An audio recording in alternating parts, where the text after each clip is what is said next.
We remain steadfast in our commitment in delivering local news that matters, stories that inspire, enriching the lives of Filipinos in the Philippines and across the globe. This is your GMA Regional TV.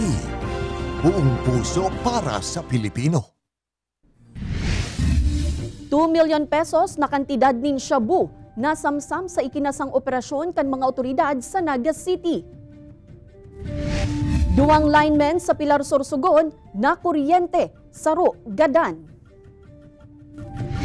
Heat index sa Virac Catanduanes nagpakol na sa 41 degrees Celsius.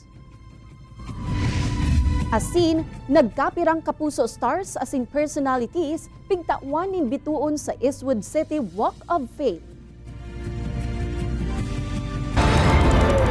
Ini ang GMA Regional TV Balitang Bicolandia.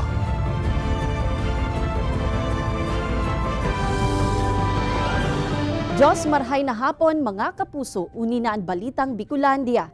Hatod miyan pinakadarakula asin pinakabagong mga bareta sa Kabikolan. Kami ang tropa nin katotohanan, mahatod nin mga baretang mayong pigkikilingan, mayo nin pigpoprotehiran. Live, halik digdi sa GMA Complex sa Naga City, ako po si Kate Dalovieres.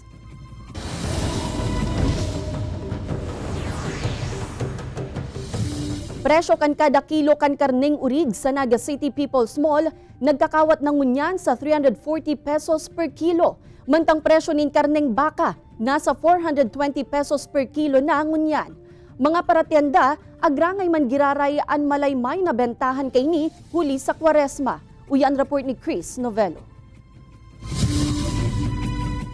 Kung kaitong paglaog kan Kwaresma, nagpuon ng magbarato ang presyo kan karning urig na nababakal sa merkado publiko kan siyudad ni Naga, alagad kabaliktaran ngunyan ang nangyayari. Nagakawat na kaingunyan sa 340 pesos per kilo ang presyo kan karning urig o 30 pesos na ipiglangkaw kumparar sa dating 290 pesos per kilo kan Pebrero. Maluya ta nagtaas-taas kaya ang presyo. Sobra kaya ang presyo kan live ngunyan. Ang paghandal kan mga paratienda, posible maglangkaw pasubot ang presyo kaini kung nagpapadagos pa ang paghiro sa presyo kan mga buhay na urig.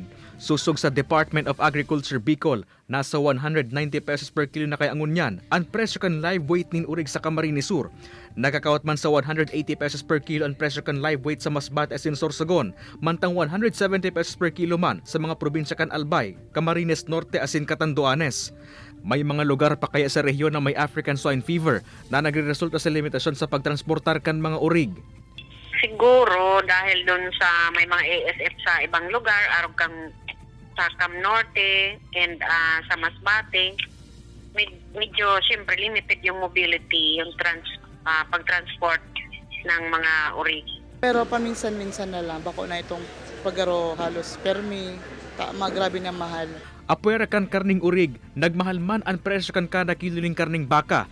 Sa Naga City People's Mall poon pasubuot kan Disyembre nagakawat sa 420 pesos per kilo ang karning baka. Yung mag-ship, marami namang alternative na manok. Like sa manok, marami tayong supply ng manok. And dahil nagkukulang-kulang. Kung sa urig medyo nagmamahal, and mag-ano na muna doon sa iba na hindi masyadong mahal. Like yung fish din and yung chicken nga. Nasa 180 hasta 220 pesos per kilo ang presyo kan manok ngunyan, mantang nasa 160 pesos per kilo ang presyo kan sira, siring kan tilapia asin bangus. Kay banan si Carlo Abonita, Chris Novelo, Balitang Bicolandia. 26 anyos na lalaking gikan sa Pasig City, arestado sa drug buy-bust operation sa siyudad ni Naga. 12 milyones pesos na kantidad nin pigtutubudang shabu na kumpiskar sa iya. Ini asin-an iba pang detalye, tutukan sa report ni Jessica Calinog. Dain na makakabalik pa sa iyang pinggikanan sa pinagbuhatan Pasig City ang 26 anyos na lalaking ini. Nakuha kaya sa iyang posisyon ang nasa 2,040,000 pesos na kantidad kan pigtutubudang shabu sa ginibong buy-bust operation kan Regional Drug Enforcement Unit kan PNP Bicol kaibanan ang mga kabuhan kan Naga City Police Office. Pag ganito kalaki at ganun kalayo, malamang may mga nauna na siyang transaksyon. So, good thing na nahuli natin siya ngayon. Kan nakalihis na mga aldaw, sarong street-level individual sa Barangay Santa Cruz, asin saruman na high-value individual sa Barangay Kararayan, naarestar kan kapulisan sa Naga City. Indikasyon subuot ini na padagos ang laban kontra sa illegal na droga, kaya hagad man kan ahensya, ang padagos na kooperasyon kan komunidad. Dakop mantang nakapila sa terminal kan Banwaan in Pili, ang sarong 51 anyos na jeepney driver na biyaheng Baaw Pili. Doseng sa Shenin pigtutubod ang shabu, kantidad 6,201 pesos anako sa posesyon kaini sa ginibong buy-bust operation sa terminal sa Barangay Santiago. Aminado man ang sospek na nagagamit siya nin illegal na droga, alagad bihira sa naman subuot. Pagtaong doon man kaini, nung ka siyang nagpabakal nin illegal na droga. Nakulong kaso na to ta, yun na to yung pinagplanta ninda. Siyempre magkukulong ako. Maski buko sa kuya, inaamin ko, nagagamit ako. Pero bubakotong sa ko. Alagad pagklaro kan Pili Municipal Police Station. Prior po kaning operation, igo kita ning video nako na ini ay nagtatransaction dyan. Pag break time, nagkakaigwa ning mga transaction. Ang saro sa strategy ay pinagbababa si itong Cortina katong sa iyang jeep na pinagdadrive and duman nagkakaigwa ning barakalan. Mahigot na pigkakampanya kan Land Transportation Office ang Republic Act 10586 o ang Anti-Drunk and Drug Driving Act of 2013. Laog digdi ang mga madadakop mismo na nagmamaneho mantang nasa impluwensya nin arak o illegal na droga, mapapribado o pampublikong lunadan man. Ang accessory penalty po kang 10586 apwera duman sa itatakdang multa kang korte is magkakugwa po ng revocation of license na di na siya pwede magmaneho in life course niya. Opo, ipagbabawal na kasi isipon taman kung sakali ang satuyang mga driver na kang public utility nakadroga pala nagmamaneho kang mga kapamilya tao kang mga kaakihan. Kaibanan si Gerald Gandia, Jessica Kalinog, Balitang Bicolandia. Gadan ang sarong lineman makalihis na makuryente, mantang nagpapatindog nin poste kan sarong telecommunication company sa Purok 5, Barangay Marifosque, Pilar, Sorsogon, Kasuudma. Sa investigasyon kan kapulisan, mantang pigpapatindog ang nasambitan ng poste sa lugar, aksidente ining nakadukot sa secondary line kan Sorsogon Electric Cooperative. Dumana na kuryente ang duwang persona na pinurbaran mo nang i-revive kan mga tao sa lugar antes idinalagan sa ospital kan nagrespondeng mga personahe kan Pilar MDRRMO. Dead on arrival ang sarong lineman mantang nagpaparahay pa ang kaibanan kaini. Sa ngunya nagpapadagos pa ang investigasyon kan mga otoridad mantang dai pa nagpapaluwas nin pahayag ang nasambitan ng kumpanya katakod kan nangyari. Nasabitan po yung secondary line ng Soreco. Nung nasabitan po yung kuryente ng Soreco, doon po na electrocute yung dalawa. Yung isa, itong biktima na buhay, nakaglove siya. Yung isa, nakatulong niya nung tumulong sa kanya na pagtayo. Yung lineman, wala siyang gloves. Labi sa 700 na mga estudyante as in out of school youth sa Naga City, mabebenepisyaran kan Special Employment Program ngunya na bakasyon. Amay na pagkakaigwanin eksperyensya sa pagtrabaho, bentahe asin dakulang katabangan subuot, tanganing makakuanin permanenteng trabaho. Ang detalye, aramunta sa pagtutok live ni Chris Novello. Chris?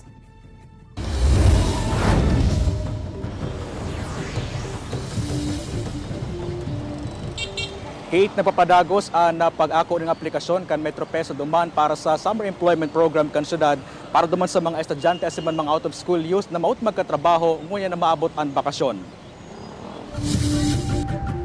Inabutan ka news team na nagpapasa ng application para sa Summer Employment Program ang incoming third-year architecture student na si Angelica Seya kang Naga City. Ininaan ni kadawang beses niyang pag-apply sa nasabing programa na nakatabang subot sa pangmatrikula sa iyang pag-eskwela. Nung una ko po kasi pag-apply is mag-first year college ako, which is mas madami pong gastusin nun kasi po mas madaming kailangan. Yun po ang nakatulong sa akin pagbili po ng mga materials kasi mahal po. Saro sana si Angelica sa nagaprobitsar sa nagpapadagos na pag-ako ning aplikasyon kan Metro Peso para sa pigoprosir na trabaho sa mga estudyante as in out of school youth na maut magtrabaho ngunya na bakasyon. Ngunya na taon, nasa 700 slot ang binuksan kan opisina katuwang ang Department of Labor and Employment para sa SPES as in Summer Employment for Enrollment o SEFE. Ang mga kwalipikadong aplikante may 20 dias sa trabaho sa mga government agency sa siyudad ni Naga. Sa SPES, 60% kan sweldo kan sanong benepisyaryo ang maghali sa LGU as in 40% ang maghali sa DOLE. Mantang sa SEFE, 100% kan sweldo mariresibi kan sanong benepisyaryo ang maghali sa LGU. Allocated budget dyan ngunya na taon is 6 million pesos para mag-benefit ang more than close to 800 students kan syudad. Apwera sa sweldo makukuha sa pagtatapos kan Summer Employment Program, dakulang katabangan man subot ini sa mga aplikante para makakuha ng permanenteng trabaho. Nagluluwas kaya sa statistics kan Metro Peso na mayorya sa kinukuha kan mga employer ang may mga eksperyensya na sa trabaho.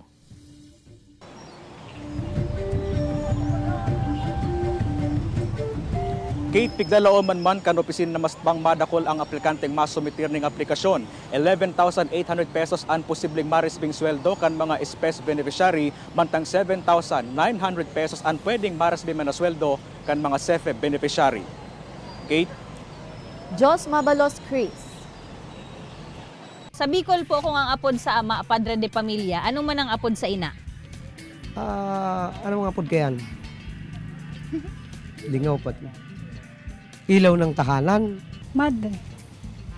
Madre de pamilya. Madre? Ang apod sa ina.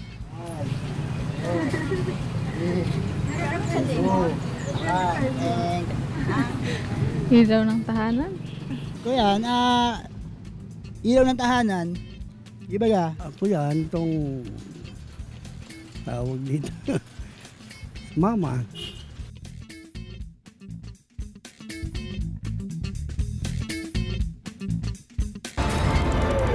Ini ang GMA Regional TV Balitang Bicolandia. Ini ang GMA Regional TV Balitang Bicolandia.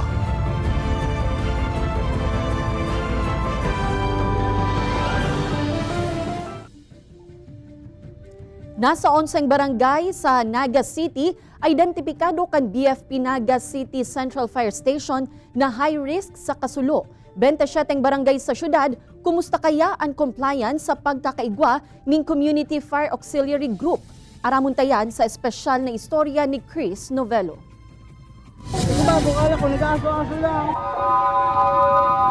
Sa nagbungkaras na kasulukan Pebrero 25 sa Spokoy sa Barangay Sabang, Naga City, saruan harong ni Eugene Eugenio sa mga nadamay sa kasulo. Literal na back to square one sindangun yan, uro pang mayoyrakan sa iyang mga naipundar, ang nadanyaran kan kasulo. Mamundo,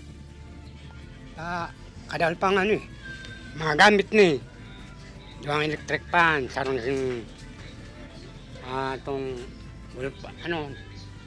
yung ventilador na nakadukot sa lanob, tapos radyo, cellphone. Ang Barangay Sabang susog sa BFP Central Fire Station, saro sa 11 na mga barangay sa syudad na pigkukonsiderar como high risk sa kasulo. Aminado man ang barangay ninhulita may mga zona subuot sa lugar, ang durukutan na harong asin gibo sa light materials. High risk talaga siya kasi relocation site and daraid talaga ang mga harong. Sa kinundusir na Oplan Ligtas na Pamayanan o Field Survey asin parametro kan ahensya, apwera sa Sabang, kabali sa mga high-risk areas ang mga barangay kan Triangulo, Lerma, Igualdad, Concepcion Pequeña, Concepcion Grande, Santa Cruz, Mabolo, Peña Francia, Pacol asin Balatas. Pinaghiling ta po itong mga areas sa barangay kung saan saradit ang access ang tinampo kung saan madidipisilan ang access kang fire trucks na magre-responde hali sa part ng BFP. Saro pa po kayan itong mga kung gurano ka durukutan si mga harong dyan sa lugar na iyan, kung ano baga si build kang sa indang mga harong. An electrical ignition o overloading, napabayang niluluto asin gasera ang nanginginot subuot na kausan ng kalayo sa nasambitan ng mga barangay. Sa mga vulnerability subot na ini, nag-formulate ang nasabi mga barangay ning Community Fire Prevention Plan nga ning maibitaran ang mga insidente ning kasulo. Kaiba na nasubot tigdian mas pang pagpapakusog nin Community Fire Auxiliary Group o CFAG.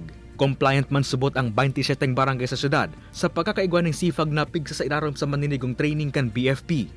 Sinda po ito si pinaabutang mga first responders in kaso magkauga po ning kasulo sa saindang mga lugar. Dakula po magiging tabang ninda kasi while in transit si BFP pasiring duman sa area, sinda po pwede na sinda mag-conduce ng firefighting activity.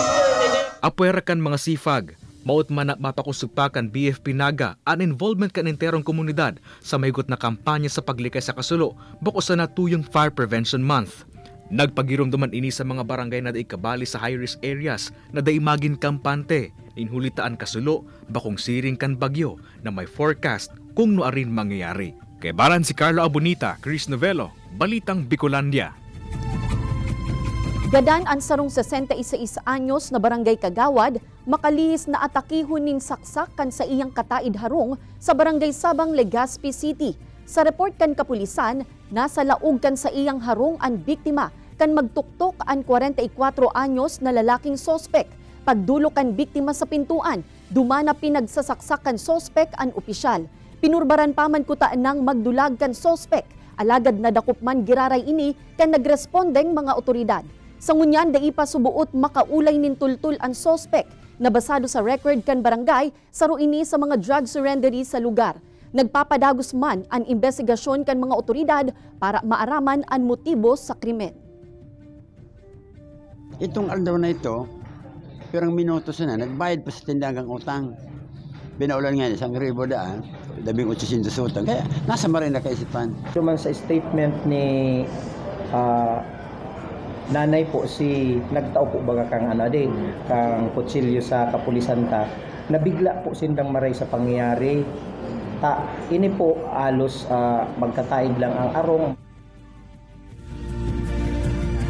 Nagpapadagos pa ang paggalugad kan mga soldados sa pinangyarihang engkwentro sa banwaan ni Del Gallego, Camarines Sur kan Marso 4. Apera sa tropa kan gobyerno sa lugar, igwaman subuot ni naglilibot na mga helicopter para sa aerial scouring.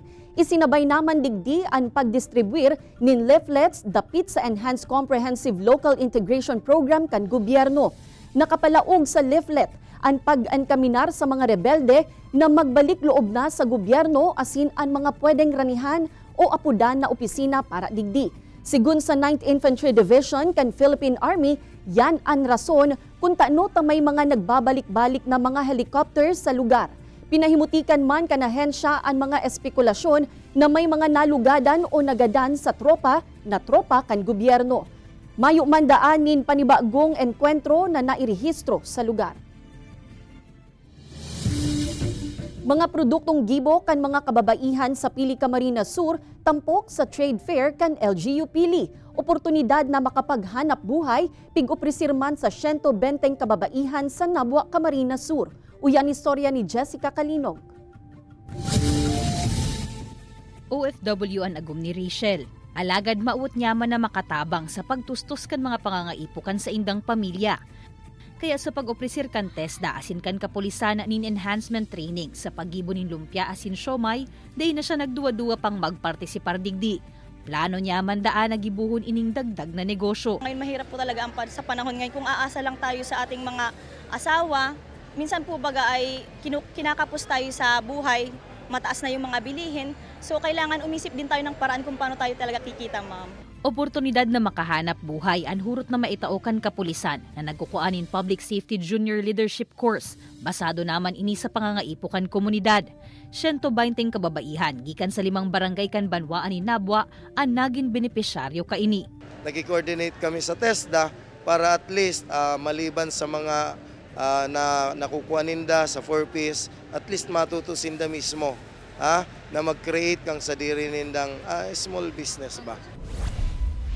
Sa Banwaan Maninpili, bida sa trade fair sa Plaza de Cimarrones ang mga produkto na gibo asin gusi kan maniba-ibang grupo kan kababaihan sa Banwaan. Dako lang bagay na po ni Samuya, lalo na po sa organisasyon mi na dakol man pong natatabangan. Ang mga miyembro kan Pili Association of Solo Parents, online nagpapabakal kan sa indang mga tindang punda, pagkakan asin iba pang produkto. Ngunyan sa naman sinda naka-aprobitsar na magbali sa siring kaining trade fair. Na-try ninda si mga products so si iba po, maybe magbalik din. And then may mga contact numbers po kami, si iba po nag-text and then through messenger, nagme-message din po sinda. Like po today, si mga nabenta mi po kasugma, naggiribo ulit kami para uga ulit kami maibenta ngunyan. Pagpapahiling man subot, inikan pagbisto kan lokal na gobyerno sa papel asin kontribusyon kan kababaihan sa pag-uswag kan ekonomiya kan banwaan. Inot sila ba nagsasaod? Now, sila kung minsan diyan baga sa farm, sila ang mas mahiling magtanom.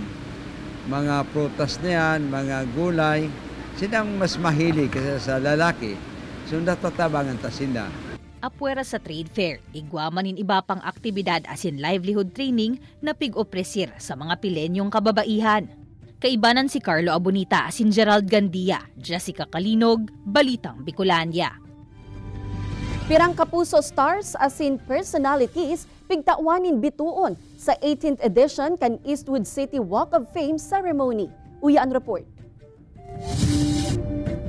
Nakaresibinin bituon sa 18th edition kan Eastwood City Walk of Fame ceremony in the Miss Universe Philippines 2023 Top 10 finalist asin Sparkle star Michelle D. Pulang araw star Sanya Lopez, Abot Kamay na Pangarap star Richard Yap, asin Sparkle GMA Artist Center Consultant Johnny Manahan o mas bistado como Mr. M. Pigtawang on raman sin the GMA Integrated News Showbiz reporter Lars Santiago, asin DZBB anchor Joel Reyes Zubel na solomenting awardee sa radio category. Maging si GMA Chairman Attorney Felipe Algozon may bituon naman. I am very, very proud and privileged to have this Walk of Fame sidewalk tonight. Full support sa indas in the GMA President and CEO Gilberto Duavit Jr. as in Senior Vice President Attorney Annette Gozon Valdez. Congratulations to everyone and sana maging inspiration kayo sa lahat ng tao sa industriya. Pira pa ang mga pigbisto sa lado kan pelikula, teatro asin musika. Si Kuya Germso Herman Moreno ang nagpuon kan Walk of Fame kan 2005 na obhetong tawan onra ang maniba-ibang personality sa news, entertainment asin iba pa. Para sa induction ceremony, nag-alay manin mga burak asin nagsulo ning kandila para sa bituon ka na maaram na multi-awarded actress na si Jacqueline Jose. Ini si Don Jimenez, Balitang Bicolandia. Sir, kung sa Bicol ano pod sa ama padre de pamilya, ano pala na napod sa ina? Madre de pamilya? Ilaw ng tahanan. Ano? Armalite ng tahanan. Okay. Rapper ng tahanan.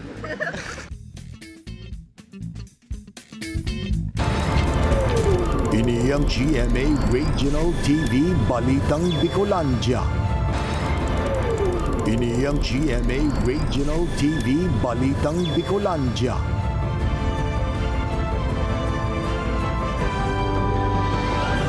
Pinakahalangkaw na hit index sa probinsya ng Catanduanes na irehistro kasuudma. Mga residente kanya-kanyang diskarte tanganing mainaan ang namamate ang arasahas kan panahon. Uya ang report ni Rosie Nieva. Kasuudma Marso 6, nairehistro sa probinsya ng Catanduanes ang 41 degrees Celsius na heat index. Sigon sa Pag-asa Catanduanes, ininaan pinakahalangkaw na heat index sa probinsya ngunya na taon.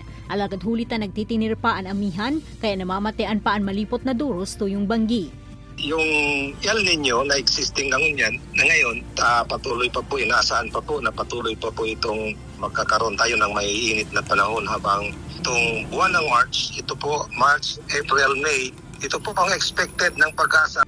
Huli sa mainit na panahon sa maghapon, kanya-kanya na sananin diskarte ang mga residente sa Banwaan kan Virac para maski papaano, mainaan ang namamatean na arasahas kan panahon. Pag hindi naman masyado masasakyan, silong muna kami pag hindi naman masyado. Bumabawal pa akong tubig para hindi masyado mainitan.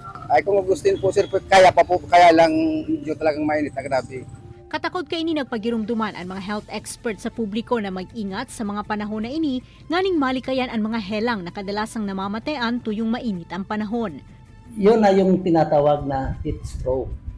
Na siyempre sa umpisa, bababa ang water o nadidehydrate ang tao, bababa ang BP o yun na, magkakaroon ng epekto sa ating puso o baka ma-stroke pa. Kaya nganing malikayan ini, dapat subuot na perming mag-inom ni dakol na tubig. Asin kung pwede, maglikay na muna sa mga maiinit na lugar. Urog na ang mga taong igwa ng dating pigmamating helang. Ini si Rosie Nieva, Balitang Bicolandia.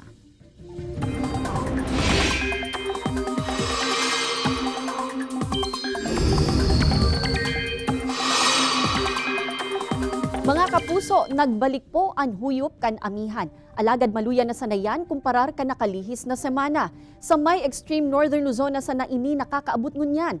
Mantang padagos man ang pagdanay kan easterlies o ang mainit na duro sa natatadang parte kan nasyon.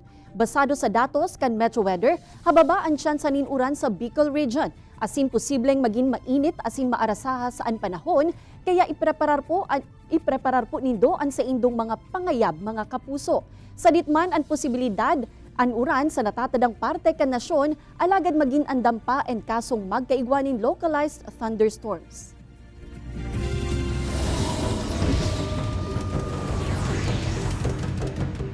Gadan ang sarong 77 anyos na babae, makalis na mahagup kan sarong 6-wheeler truck harani sa Virac Public Market sa Barangay Concepcion, Virac, Catanduanes. Sa report kan PNP, aga kasuudma kan pahali na ang nasambitan ng truck, makalis na mag-deliver nin produkto sa sarong tindahan sa lugar, kan aksidente kaining mahagup ang biktima. Tulos man na idinalagan sa ospital kan mga personahe kan Virac MDRRMO, ang biktima, alagad pigdeklarar na ining dead on arrival kan mga doktor. Sa ngunyan, mayo naman nin planong magsuunan nin kaso ang pamilya kan biktima kontra sa driver kan truck. Maging maingat po kasi yung mga blind spot na tinatawag natin, umapil ako sa mga pahinante tapos sa mga driver na make sure po na clear po yung dinaraanan tapos yung pagliliko para po naiwasan ganitong mga insidente. Mga residente sa sarong lugar sa Banwaan kan Basud, Camarines Norte, pirang dekada nang nagsasakdo sa bubon, natauan paglaom na dagos ng mabugtakanin water system sa lugar. Uyan report ni Rosie Nieva. Sa araw-aldaw, matyagang nagsasakdo ng tubig sa bubon na ini ang 75 anyos na si Delia kan Barangay Oliva, Basud, Camarines Norte. Digdi kaya pigkukuan ni Delia asin kan iba pang residente ang tubig na piyagamit pang hugas, pangluto asin inumon sa laog nin halabang panahon. Kaya ko pa man nagsakdo. Sa bagay, gulpi man dyan nagsasarakdo. Sigon sa mga opisyal kan barangay, pirang dekada ng anbubon na ini ang nagsisirbing water source kan sa indang mga residente. Alagad nga ning masolusyon na ang nasambitan ng problema, nagkipag-koordinar na ang provincial government sa sarong kumpanya para sa pag-aadel sa salog sa lugar na target gibuhong level 3 water system facility na masupply nin tubig sa Barangay Oliva asin iba pang lugar sa probinsya. Kinaulay naman kan mga otoridad ang mga residente sa nasambitan ng barangay kung tugot sinda sa nasambitan ng plano asin naging positibo man ang kasimbagan kan mga ini. Ay lubos po ang aking kagalakan at hindi lang pala dito sa bayan ng Basud, pati pala Mercedes ay mabibiyayaan. Kaya sana po ay tuloy-tuloy na po itong pag-unlad. Huli ka ini, pwede na subuot po na ang construction kan Phase 1 ka nasambitan ng proyekto. Nagbubunyi pa sila na sa unang pagkakataon nila ay makakarana sila ng tubig na galing sa isang level 3 na water system. Ini si Rosie Nieva, Balitang Bicolandia.